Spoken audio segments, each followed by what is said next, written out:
이번 11호 대책 중에 핵심의 요약을 보면은 규제 지역이 크게 늘어났다고 볼 수가 있습니다. 규제 지역으로 묶이면 대출, 세금, 거래 방식 등 거의 모든 면에서 규제가 강화됩니다. 가장 중요한 변화죠. 서울 전 지역이 투기과열 지구이자 토지거래 허가구역으로 묶이면서 집을 사면 2년 동안 집값 들어서 살아야 된다는 의무가 또 생겼습니다. 또 여러분들이 또 사실 우리가 현금을 다 가지고 사는 게 아니잖아요. 그동안 전세를 끼고 사고 그런 부분을 내 집 마련이 가능했었는데 지금은 주택 구입 대출 규제가 강화가 됐습니다. 그래서 집을 살 때 빌릴 수 있는 돈, 주택 담보 대출의 한도가 매우 까다로워졌다 이렇게 보겠습니다. 그래서 오늘 이 시간은 그동안 우리가 내 집 마련하기 위해서 전세를 갭 투자를 해서 샀는데 이제 전세도 이제 빚이 됐다. 그래서 10월 29일 이후부터는 DSR에 적용이 되기 때문에 오늘의 제목을 정하고 한번 브리핑을 해보겠습니다. 시청하시기 전에 좋아요, 구독을 눌러주시면 감사하겠습니다. 자, 왜 전세 대출까지 DSR에 포함이 됐을까요? 그동안은 전세 대출이 DSR 계산에서 빠져 있었습니다. 즉 내가 전세 자금 대출을 3억, 4억을 받았어도 다른 주택 담보 대출이나 신용 대출을 받을 때 전세 대출 이자는 빚으로 계산되지 않았던 거죠. 그래서 일부 투자자들이 전세 대출로 갭 투자를 하는 사례가 많았습니다. 예를 들어 전세 대출로 보증금을 마련해 놓고 그 돈으로 다른 집을 사는 시기죠. 그러니까 정부는 이런 행태를 차단하기 위해서 이젠 전세 대출도 실질적인 부채로 본다. 이렇게 원칙을 바꾼 겁니다. 즉 전세 자금 대출의 이자 상환액도 DSR 계산에 포함이 됩니다. 그래서 이제부터는 전세 대출이 많을수록 대출 여력이 줄어드는 그런 구조로 바뀌었다고 보겠습니다. 자, DSR이 뭐길래 이렇게 중요할까요? DSR, 즉 총부채 원리금 상환 비율입니다. 내가 1년에 갚아야 하는 모든 대출 원리금이 내 소득의 몇 퍼센트를 차지하느냐를 계산하는 지표라고 보시면 됩니다. 예를 들어 볼까요? 연소득이 6천만 원인 사람은 DSR이 40% 한도를 적용받을 때 연간 원리금 상환액이 2,400만 원까지나 가능합니다. 예를 들어서 또 70%다. 6, 7, 42, 4,200만 원까지가 가능했었는데 이번에 40%로 내렸기 때문에 원리금 상환액이 2,400만 원은 이제 줄어든 거죠. 그런데 전세 대출의 이자 1,500만 원이 포함되면은 이미 절반 이상을 써버리는 셈이 되지 않습니까? 결국 주택 담보 대출이나 신용 대출 한도가 크게 줄어드는 결과가 됩니다. 그러니까 쉽게 말하면은 이제 정부는 모든 빚을 다 합쳐서 판단하겠다. 이렇게 생각하시면 됩니다. 자, 구체적으로 그럼 어떻게 바뀔까요?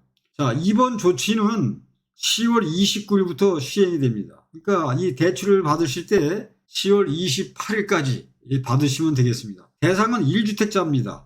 수도권이나 규제 지역에서 전세 대출을 받는 경우에 한합니다. 그래서 무주택자는 기존과 같다. 이렇게 이해하시면 되겠습니다. 자, 9분이죠. 전세 대출을 DSR에 반영하게 되면 기존에는 미포함을 시켰습니다. 근데 10월 29일부터는 어떻게 변경이 되느냐? 1주택자, 수도권 규제 지역에서 전세 대출을 받는 경우에 DSR에 반영하겠다. 적용 시점은 기존에는 없었죠. 그래서 10월 25일, 2025년 10월 29일부터 적용이 됩니다. 비규제 지역은 제외죠. 그대로 유지가 되고 DSR이 비포함된다고 보시면 되겠습니다. 즉 양천구, 강서구, 용산, 용산구, 마포구, 성동구, 강남구 등 투기과열 지구나 조정대상 지역은 DSR에 포함이 됩니다. 자, 비규제 지역이죠.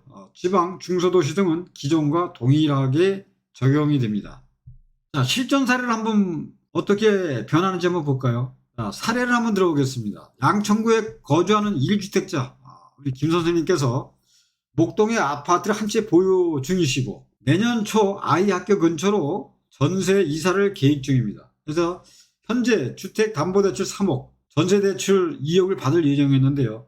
이전에는 전세대출이 DSR 계산에서 빠져서 충분히 대출이 가능했습니다. 하지만 이번 변경으로 전세대출 이자 약 한 5%를 잡는다면 DSR에 포함되면서 소득 대비 원리금 상환 비율이 40%를 넘게 되어서 추가 대출이 불가능하게 됐습니다. 즉 전세 대출을 받으면 집을 사기 힘들다. 이게 이번 제도의 핵심이라고 보시면 되겠습니다.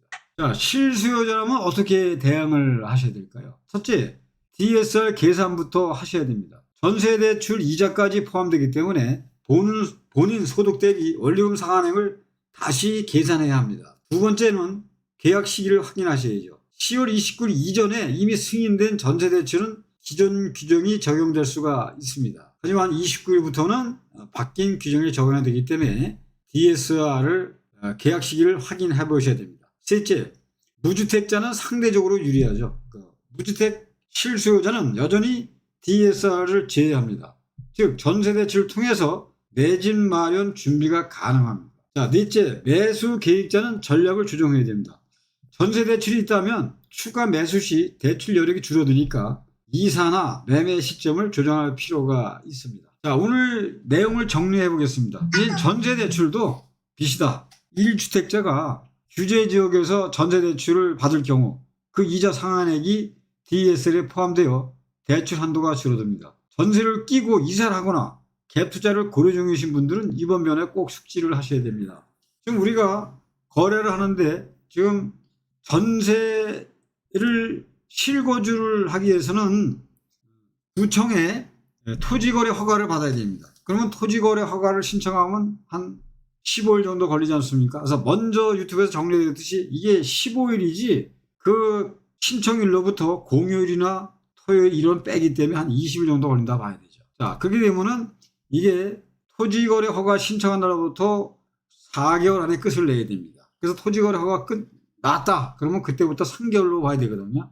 그러면은 거기에 예를 들어서 전세 세입자가 이제 만기가 3개월 남았다. 그러면 이제 가능하다고 볼 수 있겠습니다. 근데 문제는 거기서 이 세입자가 이 전세 대출 임대차 종료 확인서를 작성해 줘야 됩니다. 그게 작성이 안 되면은 토지거래 허가가 나질 않죠. 그래서 그런 부분. 그래서 이 토지거래 허가 신청서부터 이 토지거래 허가를 맞는데 한 20여서 한 달 정도 보고 또 이 계약한 날로부터 3개월 이내에 모든 게 정리가 돼야 되니까 그런 시기를 잘 잡으셔야 됩니다. 저는 19년 한 자리를 지켜온 오성공인중개사 장정호입니다. 오늘 영상이 도움이 되셨다면 좋아요, 구독 그리고 댓글로 궁금한 점을 남겨주십시오. 현장에서 바로 적용 가능한 부동산 정보로 다음 영상에서 또 찾아뵙겠습니다. 시청해 주셔서 감사합니다.